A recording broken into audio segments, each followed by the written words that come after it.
Leaders of the No Kings movement say it is a day of defiance against what they call authoritarianism, billionaire-first politics, and the militarization of our democracy.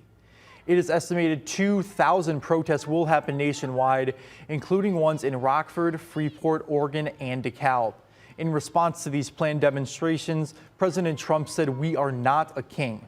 There are some counter-protests planned at the same time of these movements, including one in Ogle County. Illinois Attorney General Kwame Marul releases guidelines for anyone out at these protests.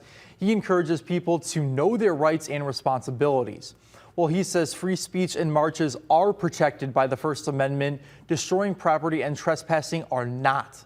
The Attorney General's office reminds people that assaulting, intimidating, or interfering with an officer or U.S. government employee is a crime. Trump officials say the president supports peaceful protests but doesn't support assaulting law enforcement officers. The No Kings movement also coincides with a military parade in Washington, D.C. for the Army's 250th anniversary. The parade is expected to feature 6,600 soldiers, more than 24 tanks, dozens of armored fighting vehicles, and choppers.